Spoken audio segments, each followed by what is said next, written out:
Nada docente, hago la exposición de mi siguiente trabajo, cuyo tema es la herencia en disputa, análisis y soluciones legales.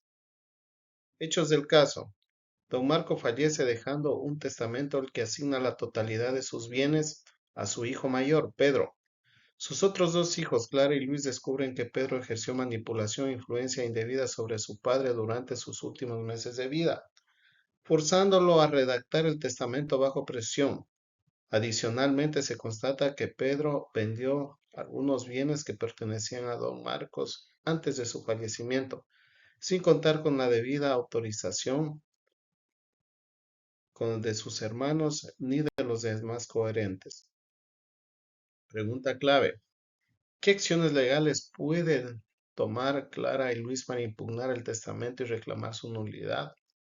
¿Qué consecuencias enfrentaría Pedro por la venta de bienes no autorizados antes del fallecimiento de su padre? Análisis crítico, detallado y soluciones, fundamentadas en el Código Civil ecuatoriano y principios del derecho sucesorio. Este caso presenta una complejidad significativa que involucra vicios del consentimiento en la elaboración de testamentos y disposición indebida de bienes antes de la apertura de la sucesión. 1. Acciones legales para impugnar el testamento y reclamar la nulidad. Clara y Luis tienen varias vías legales para impugnar el testamento y buscar su nulidad, fundamentadas en vicios del consentimiento y falta de capacidad para atestar, según lo que establece el Código Civil ecuatoriano. 2. Acción de nulidad de testamento por vicios de consentimiento. Fundamento legal. En el artículo 1056 del Código Civil establece que el testamento en que de cualquier modo haya intervenido la fuerza, el dolo o el fraude es nulo en todas sus partes. Argumentación. Clara y Luis deben probar que Pedro ejerció fuerza, dolo, manipulación e influencia indebida sobre don Marco. La presión menciona en los hechos claves. Esto implica la no voluntad de don Marco al momento de testar no fue libre y espontánea, sino que fue víctima de acciones de Pedro. Medios de pruebas. Para probar la manipulación, Clara y Luis podrían recurrir a testimonios de personas cercanas a don Marco, los cuales podrían involucrar a los cuidadores, médicos, amigos y otros familiares, los cuales puedan dar fe del derecho de su salud mental o física y la influencia ejercida sobre Pedro. Informes médicos psicológicos. Si don Marco presentaba algún grado de vulnerabilidad mental o cognitiva que lo hiciera susceptible a la manipulación, aunque la acción de nulidad es por vicios de consentimiento, no directamente por incapacidad, que es la cual es otra causa. El estado de vulnerabilidad puede ser un indicio de la facilidad para manipular.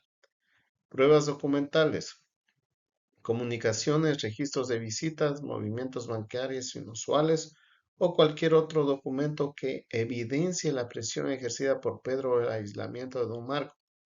Presunciones. La relación de dependencia y la exclusión de otros herederos forzosos sin una causa justificada pueden generar indicios. Efectos. Si la nulidad es declarada, el testamento se considera como si nunca hubiera existido, abriéndose la sucesión intestada, según las reglas del Código Civil y artículo 994, donde Clara y Luis y Pedro concurrirán como herederos forzosos en partes iguales, si no hay otros herederos con mejor derecho. Acción de petición de herencia y reivindicación. Fundamento legal. El artículo 1285 del Código Civil permite al heredero que no posee los bienes que le corresponden por la herencia pedir que se le adjudiquen y se le restituyan. Argumentación. Una vez declarada la nulidad del testamento y establecida la sucesión intestada, Clara y Luis tendrían derecho a una parte de la herencia. Si Pedro ya posee bienes de la masa hereditaria, podrían interponer esta acción. Acción de reforma del testamento, aunque menos probable si se busca la nulidad total. Fundamento legal. El artículo 1222 del Código Civil faculta a los asignatarios forzosos o legitimarios que han sido desheredados o a quienes se les ha asignado menos de lo que por ley les corresponde, a pedir la reforma del testamento para que se les adjudique lo que por derecho les pertenece. Consideración.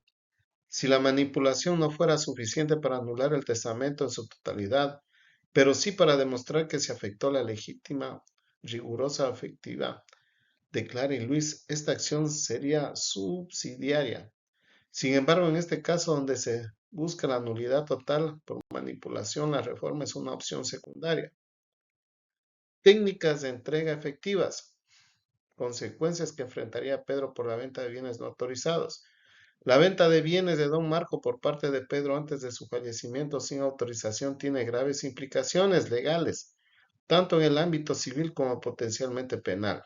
En el ámbito civil, nulidad de la venta. Las ventas realizadas por Pedro sobre bienes que aún eran propiedad de don Marcos y sin su consentimiento expreso serían nulas de nulidad absoluta por falta de objeto. Si se vendió como propio sin serlo al 100% o por falta de capacidad del vendedor para disponer de bienes ajenos, según lo establecido en los artículos 1697 y siguiendo el Código Civil sobre la nulidad de los actos y contratos. Don Marcos era el propietario de los bienes y solo él podía disponer de ellos, menos que hubiera otorgado un poder específico a Pedro, lo cual los hechos niegan. Restitución de los bienes o su valor. Si los bienes fueron vendidos a terceros de buena fe, la acción se dirigiría contra Pedro. La masa hereditaria, en una vez abierta la sucesión, tiene derecho a que los bienes sean reintegrados o, en su defecto, que Pedro indemnice a la sucesión por el valor de los bienes vendidos. Esto se enmarca en la protección de la herencia yacente y los derechos de los herederos, artículo 1272 del Código Civil, sobre la administración de la herencia yacente. Responsabilidad de Pedro como eventual administrador de bienes ajenos. Pedro actuó de mala manera o de gestor sin mandato. Su conducta no autoriza implicaría una administración fraudulenta o culposa de bienes ajenos.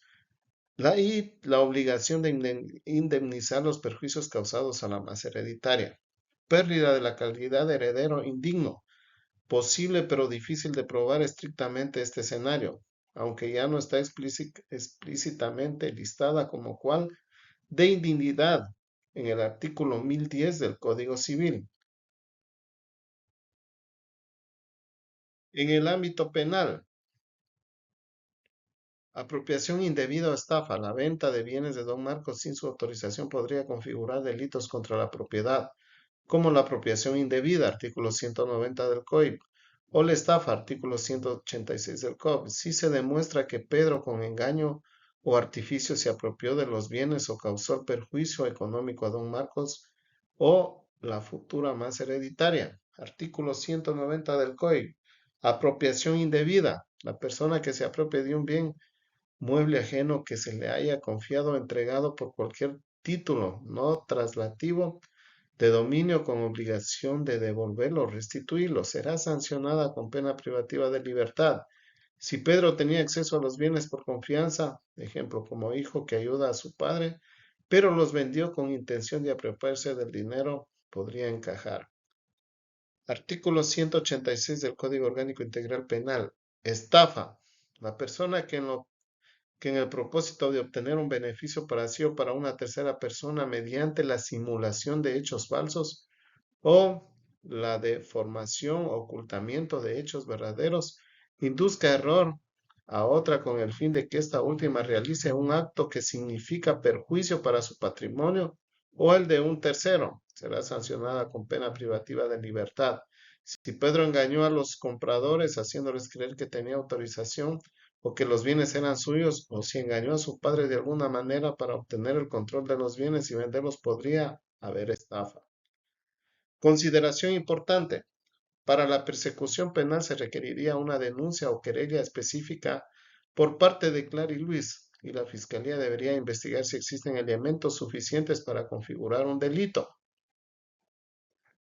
Administración y protección de la herencia yacente. Antes de la aceptación de la herencia y partición de los Los bienes de don Marco constituyen la herencia yacente, artículo 1272 del Código Civil. Establece que si dentro de 15 días de abrirse la sucesión no se hubiese aceptado la herencia o una cuota de ella, ni hubiere albacea con tenencia de bienes que haya aceptado el encargado, el juez a instancia del cónyuge sobreviviente o de cualquiera de los parientes o dependientes del difunto o de oficio declarará yacente la herencia. En este caso, ante la disputa es fundamental que Clara y Luis soliciten judicialmente la declaración de la entrega yacente y el nombramiento de un administrador para proteger los bienes y asegurar que no haya más actos de disposición indebida por parte de Pedro. Este administrador será responsable de realizar un inventario y custodiar los bienes hasta la resolución de la controversia y la partición. Dificultades en la elaboración de inventarios de participación y partición de bienes sucesorios. La manipulación y la venta no autorizada de bienes por Pedro generarán serias dificultades en la elaboración del inventario y la posterior participación. Precisión del inventario. Será complejo establecer el patrimonio real de don Marco, momento de su fallecimiento debido a las ventas no autorizadas. Será necesario investigar y rastrear los bienes vendidos, sus valores y los posibles compradores. Colación de bienes. Si se determina que Pedro se benefició indebidamente de la venta de bienes, podría argumentarse que debe traer a colación a la masa hereditaria lo recibido por esas ventas, conforme a lo establecido en los artículos 1215 y siguientes del Código Civil sobre la colación de bienes. Sin embargo, la colación aplica a donaciones o ventajas entre vivos hechas por la causante o un legitimario. En este caso, la venta fue sin autorización de don Marco, lo que podría implicar más bien una acción de restitución por apropiación indebida que una colación. Deterioro de relaciones familiares. La disputa y las acciones legales previsiblemente deteriorarán las relaciones entre los hermanos, dificultando acuerdos amistosos para la partición. Necesidad de un peritaje. Es probable que se requiera un peritaje para valorar los bienes y determinar el valor de los bienes vendidos indebidamente por Pedro. Conclusión del caso. El caso, la herencia en disputa es un claro ejemplo de las complejidades que puedan surgir en los ámbitos sucesorios cuando existen actos dolosos y manipulación. Clara y Luis tienen argumentos sólidos para buscar la nulidad del testamento de don Marcos, basándose en la existencia de vicios del consentimiento, fuerza o dolo, lo cual está claramente sancionado en el artículo 1056 del Código Civil. Si la nulidad es declarada, la sucesión se regirá por las normas de la sucesión intestada, garantizando a Clara y Luis su legítima. Adicionalmente, las acciones de Pedro al vender bienes sin autorización antes del fallecimiento de su padre representan una conducta ilícita con consecuencias civiles de nulidad de las ventajas y obligaciones de restitución a la masa hereditaria, conforme a los principios de protección patrimonial y las normas de contratos. También existen bases para considerar la posibilidad de responsabilidad penal por delitos contra la propiedad. Para una resolución efectiva será crucial la recolección de pruebas contundentes en las cuales se ejerció manipulación, así como la rápida solicitud de declaración de herencia yacente y nombramientos de un administrador para proteger el patrimonio restante de don Marcos. Este caso subraya la importancia y la tutela judicial efectiva y la protección de la autonomía de la voluntad del testador frente a normas indebidas. Eso es todo por la exposición de este caso. Gracias.